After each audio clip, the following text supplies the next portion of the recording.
Olá, pessoas! Eu sou o Fevi e hoje eu tô aqui para falar um pouquinho sobre uma das maiores autoras de romance policial de todos os tempos, se não a maior. Ela é a maior mesmo.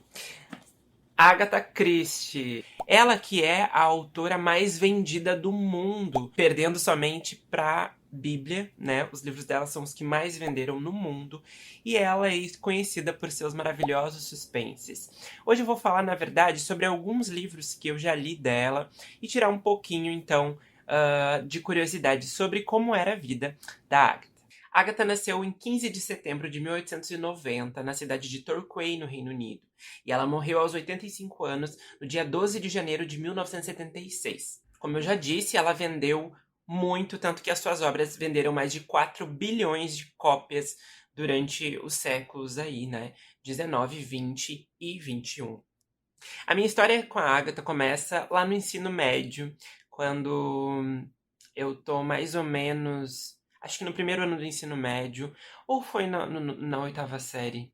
Eu não lembro, mas era mais ou menos essa idade. Eu provavelmente tinha entre 13 e 14 anos. E eu comecei, então, a ler alguns livros que tinha na biblioteca da escola da Agatha, né? O primeiro livro que eu li dela, se eu não me engano, foi E Não Sobrou Nenhum, né? E livro extremamente maravilhoso, que conta a história então de 10 pessoas que são convidadas aí para irem a uma ilha.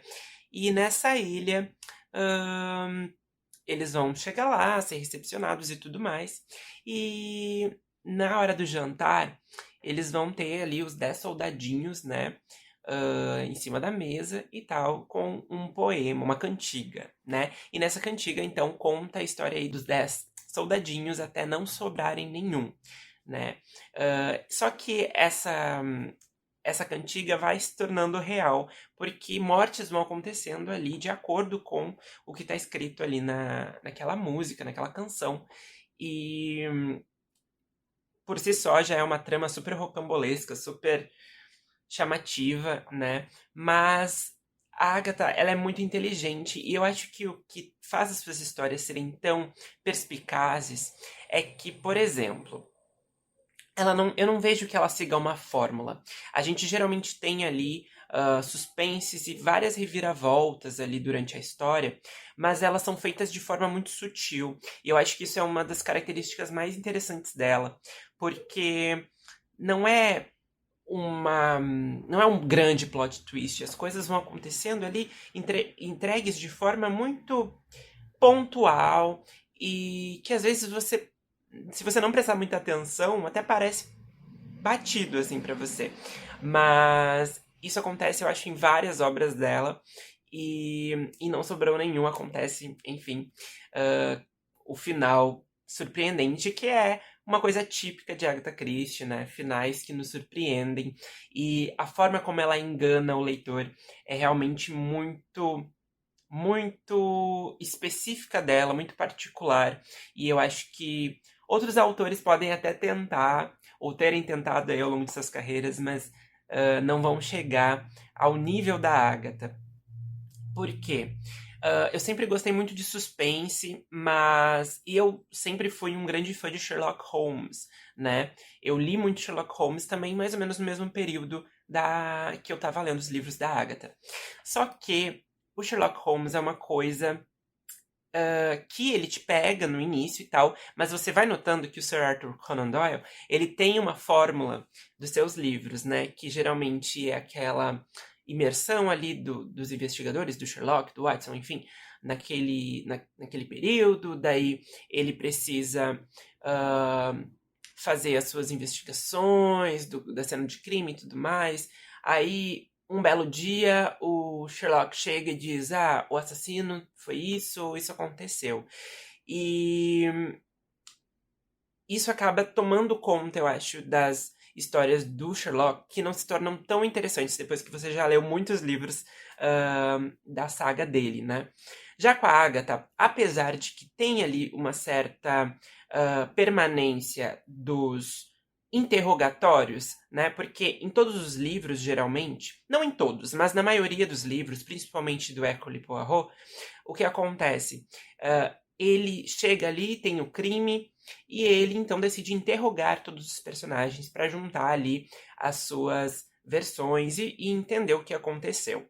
Mas isso é feito de forma, eu acho, muito mais divertida, interessante para o leitor, porque vai nos trazendo uma desconfiança praticamente de todos os personagens, mas geralmente acaba nos levando para um caminho que a gente não espera, porque no final, quando realmente é revelado o que aconteceu, quem foi o assassino e tudo mais, a Agatha, ela nos coloca em uma sensação de quase saber as coisas. A gente quase sabe quem é o assassino, a gente quase sabe o que aconteceu, a gente quase sabe tudo.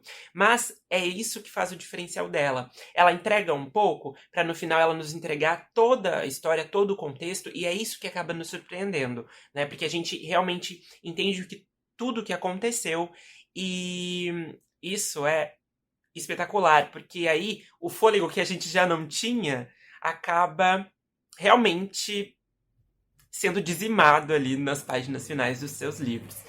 E eu lembro também que depois que eu li E Não Sobra Nenhum, foi muito difícil encontrar uma obra que seja tão boa dela, tanto que ele é meu favorito até hoje. Mas eu ainda tenho, óbvio, alguns favoritos dela ali, como A Casa Torta, por exemplo, que nos apresenta uma história não meio atípica da Agatha, porque não temos então nenhum dos seus investigadores mais famosos, né? Mas temos um rapaz que está de casamento marcado então com uma moça e acontece uma morte na família dessa moça e ele então vai decidir investigar o que aconteceu.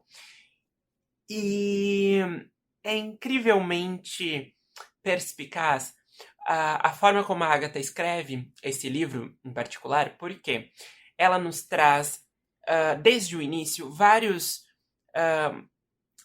posições, vários momentos em que a gente consegue identificar que algo está de errado com certa personagem e que no final acaba se revelando então sendo o assassino, né, ou a assassina daquele crime.